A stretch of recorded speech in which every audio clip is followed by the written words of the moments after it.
Hi everyone, welcome back to Expert Grade YouTube channel. Guys, आज के इस video में हम लोग class 9 maths chapter number 8 quadrilateral का एक्सरसाइज 8.1 का क्वेश्चन नंबर 8 करेंगे। हम लोग क्वेश्चन नंबर 7 तक प्रीवियस लेक्चर में कर चुके हैं। जो लोग नहीं देखे प्लीज़ जा करके देखिए। आज हम लोग क्वेश्चन नंबर 8 को सॉल्व करेंगे।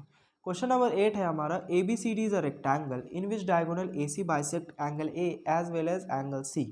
Then show that A B C D is a square and diagonal B D bisect angle B as well as angle D. हमको कहता है, गिवन दिया हुआ है कि ए बी सी डी जो है वो एक रेक्टेंगल है जिसमें जो डायगोनल ए सी है वो बाइसेक्ट कर रहा है एंगल ए और एंगल सी को। ठीक है, एंगल ए और एंगल सी को डायगोनल ए सी बाइसेक्ट कर रहा है और ए बी सी डी जो है वो एक रेक्टेंगल है। ये चीज़ हमको गिवन है। हमको शो करने बोलता है कि ए बी सी डी जो होगा वो एक स्क्वायर होगा। ए बी सी डी जो होगा वो एक स्क्वायर होगा। और सेकंड प्रूफ करने बोलता है ये जो डायगोनल बी डी होगा वो बाइसेक्ट करेगा एंगल बी और as well as angle D, यानी एंगल बी और एंगल डी को बाइसेक्ट करेगा बी डी। ये दो चीज़ हमको शो करना है। पहला, ए बी सी डी जो होगा वो एक स्क्वायर होगा। दूसरा, diagonal B D angle B और एंगल डी को बाइसेक्ट करेगा। ठीक है, तो सबसे पहले हम गिवन लिखेंगे। गिवन हम क्या लिखेंगे? A B C D is a rectangle in which diagonal A C bisect angle A as well as angle सी।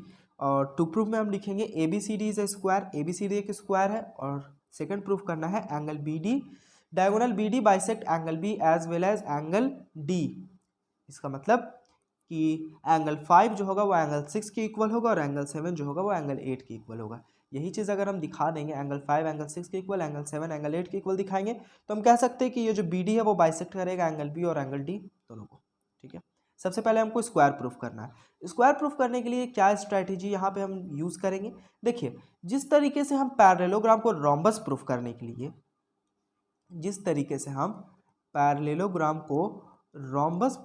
के लिए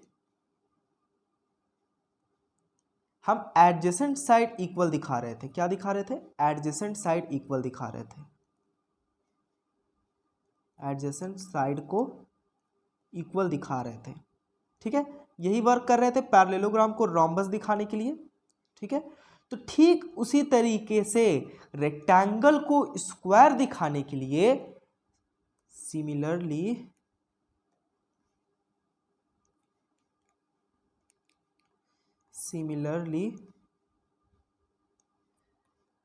रेक्टेंगल को स्क्वायर दिखाने के लिए, ठीक है, रेक्टेंगल को स्क्वायर दिखाने के लिए सेम यही काम करेंगे, एडजेसेंट साइड को इक्वल दिखाएंगे। अगर कोई भी दो एडजेसेंट साइड को अगर हम इक्वल दिखा देते हैं तो हम उस रेक्टेंगल को स्क्वायर बोलेंगे। सिर्फ इसका 2 लाइन का प्रूफ है। ठीक है, पहला पार्ट का देखिए, कोई भी एडजेसेंट साइड आप इक्वल दिखा सकते हैं। हम दिखाएंगे AD और DC को।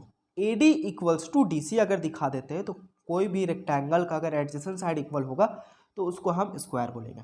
देखिए, उसको दिखाने के लिए हम क्या करेंगे? सबसे पहला, अगर हम एंगल 2 और एंगल 4 को इक्वल दिखाते हैं, एंगल 2 और एंगल 4 को अगर इक्वल शो कर देते हैं तो एंगल 4 के सामने मेरा बन रहा AD, एंगल 2 के सामने मेरा साइड है DC, तो AD और DC भी तो इक्वल होगा। By side opposite to equal angles are equal. ठीक है, एंगल 2 और 4 अगर इक्वल होता है तो AD और DC भी इक्वल होगा इस ट्राइंगल में, ट्राइंगल ADC में। ठीक है, तो सबसे पहले एंगल 2 और एंगल 4 को इक्वल दिखाएंगे। तो उसके लिए हम सबसे पहले यहाँ पे अब अपना जो वर्क करेंगे यहाँ पे लिखेंगे, सिंस AC बाइसेक्ट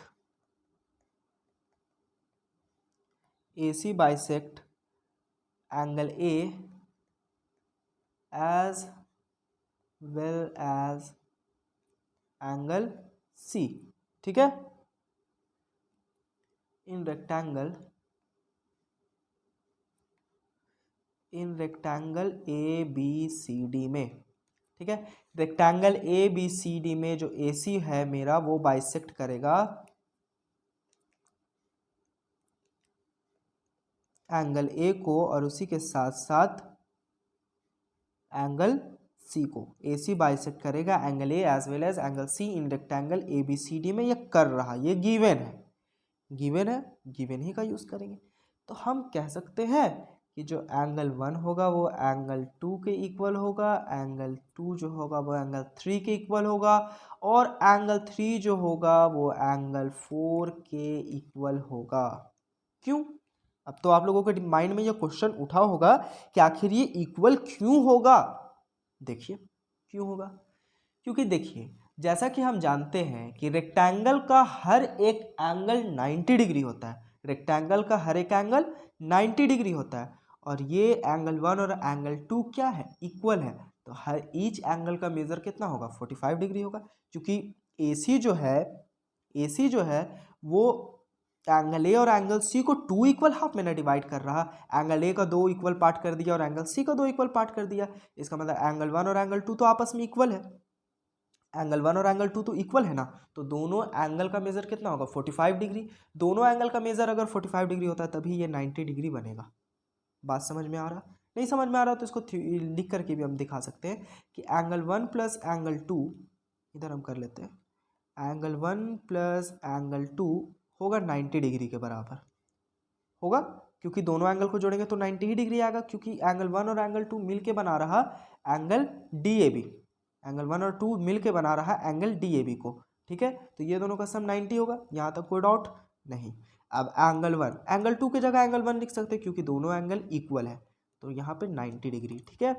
तो 2 times of angle 1 is equals to 90 degree. इसका मतलब एंगल 1 जो होगा वो 90 के बराबर होगा, सॉरी 45 के बराबर होगा, क्योंकि यहाँ से 2 से 90 45 टाइम्स में कटेगा, ठीक है। तो एंगल 1 कितना आया, 45 डिग्री आया, ठीक है। कोई डाउट नहीं। अब देखिए यहाँ पे हम क्या लिखेंगे, इसका रीज़न, इसको रफ कर देते हैं हम। इसके लिए हम रीज़न यहाँ पे ये लिखेंगे एंगल 1 और एंगल 2 के लिए कि ईच एंगल, यहाँ पे हम लिखेंगे ईच एंगल, जितना भी एंगल है यहाँ पे हम इक्वल दिखाए हैं वो होगा 90 डिग्री बाई 2, ठीक है, इज इक्वल्स टू 45 डिग्री। कोई डाउट नहीं, ठीक है। यहाँ तक बात समझ में आ गया, चारों एंगल इक्वल हो गया। चारों एंगल इक्वल हुआ तो हम क्या बोल सकते हैं, एंगल 2 जो होगा वो एंगल 4 के इक्वल होगा। इंडिविजुअल एंगल 2 और एंगल 4 भी तो इक्वल होगा, यहाँ सब एंगल इक्वल है, तो हम यहाँ लिख सकते हैं now angle 2 is equals to angle 4। Angle 2 जो होगा वो एंगल 4 के इक्वल होगा। जब एंगल 2 और एंगल 4 इक्वल होगा तो इसका मतलब AD is equals to DC होगा। इसका मतलब AD is equals to DC होगा। AD और DC इक्वल हुआ, इसका रीज़न क्या लिखेंगे, side opposite to equal angles, side opposite to equal angles are equal, side opposite to equal angles are equal, इसका ये रीज़न होगा। आगे यहाँ तक बात समझ में।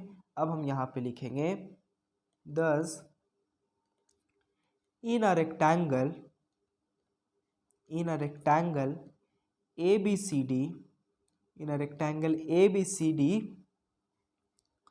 adjacent side AD and DC are equal, AD and DC, adjacent side AD and DC are equal, so therefore ABCD is a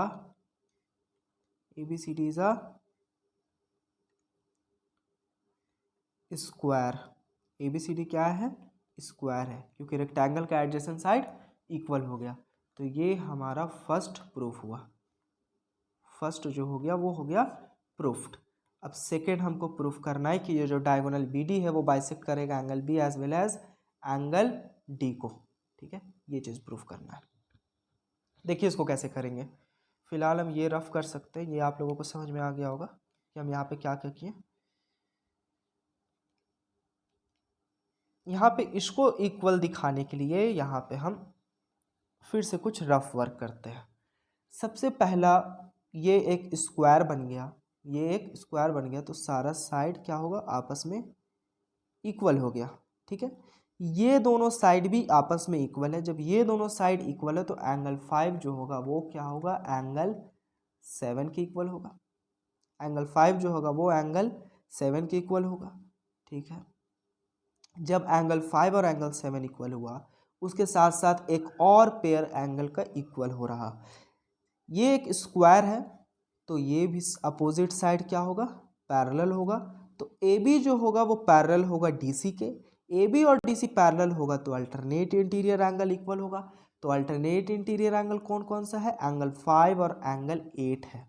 तो एंगल 5 जो होगा वो इक्वल होगा एंगल 8 के बाई अल्टरनेट इंटीरियर एंगल।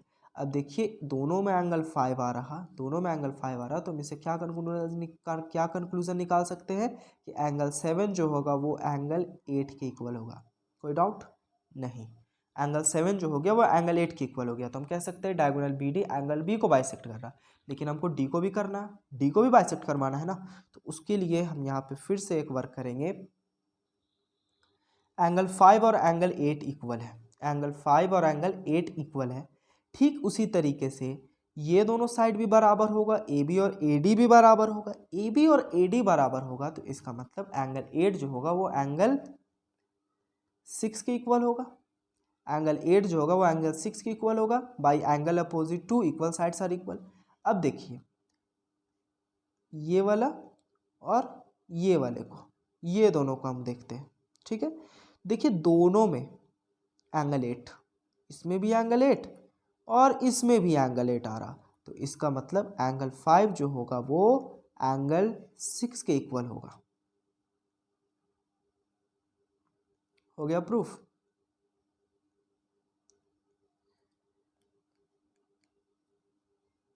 ये दोनों हमको प्रूफ करना था। एंगल 7 जो होगा वो एंगल 8 के इक्वल होगा और एंगल 5 जो होगा वो एंगल 6 के इक्वल होगा। इसको हम लिख के दिखा रहे हैं, टेंशन मत लीजिए कि एंगल 7 जो होगा वो एंगल 8 के इक्वल होगा, एंगल 5 जो होगा वो एंगल 6 के इक्वल होगा। यहाँ तक बेसिक समझ में आया ना, किस तरीके से इसको शो करेंगे। सबसे पहले लिखेंगे B C is equals to C D. सबसे पहले लिखेंगे now B C is equals to C D. B C जो होगा वो सी डी के इक्वल होगा by side of square, side of square से। ठीक है, बी सी जो होगा वो सी डी के इक्वल होगा। B C C D equal हुआ तो कौन कौन सा एंगल इक्वल होगा, एंगल 7 और एंगल 5। तो इससे होगा हमको मिलेगा angle 5 is equals to 7 by side opposite, sorry angle opposite by angle opposite to equal sides are equal. ठीक है, यहाँ तो कोई डाउट नहीं सर, कोई डाउट नहीं है यहाँ तक। ठीक है, तो एंगल 5 और एंगल 7 इक्वल हुआ, let it to be equation number 1। अब इसको इक्वेशन नंबर 1 माने, अब हम लगाएंगे अल्टरनेट इंटीरियर एंगल का फंडा। अल्टरनेट इंटीरियर एंगल मेरा कौन कौन सा है, एंगल 8 और एंगल 5 है। एंगल बी, ए बी और सी डी पैरेलल है ना, तो एंगल 5 और एंगल 8 इक्वल होगा। लिखेंगे A B parallel to C D. अब लिखेंगे now A B is parallel to C D. A B C D के पैरेलल है तो एंगल 5 जो होगा वो एंगल 8 के इक्वल होगा।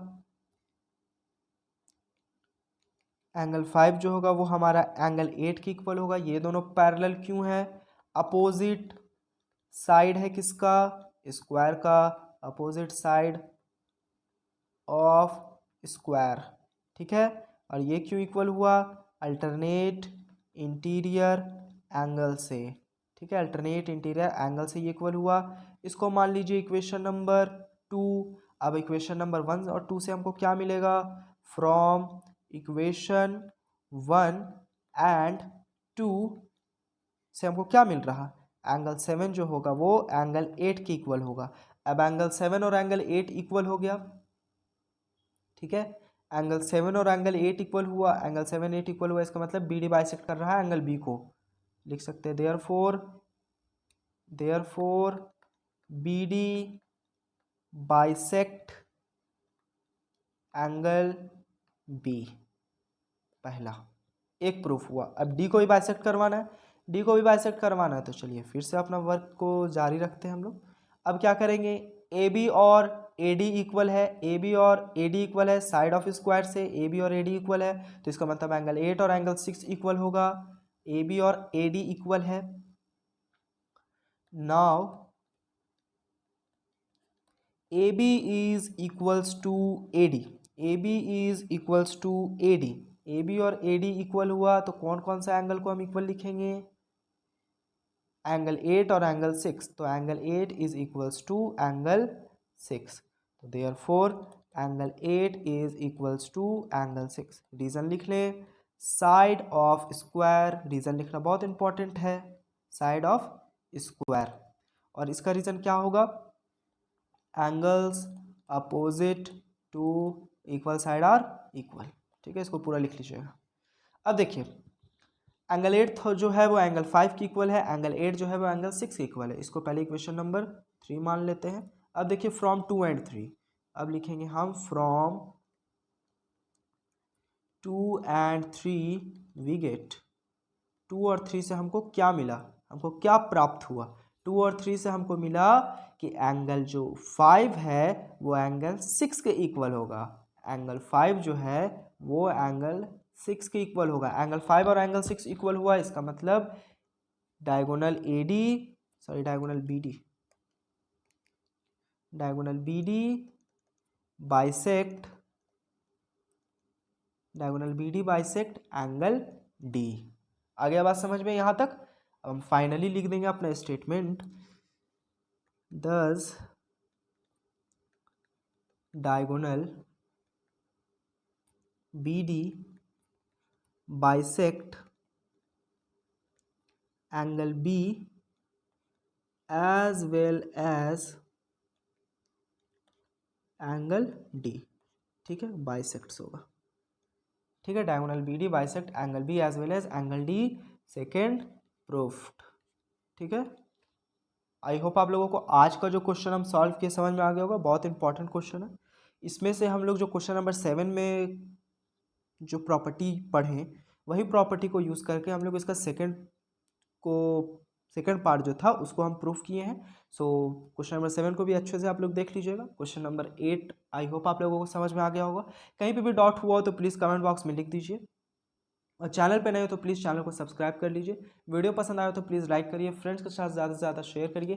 सो thank you for watching guys, see you again next time, तब तक के लिए कीप लर्निंग।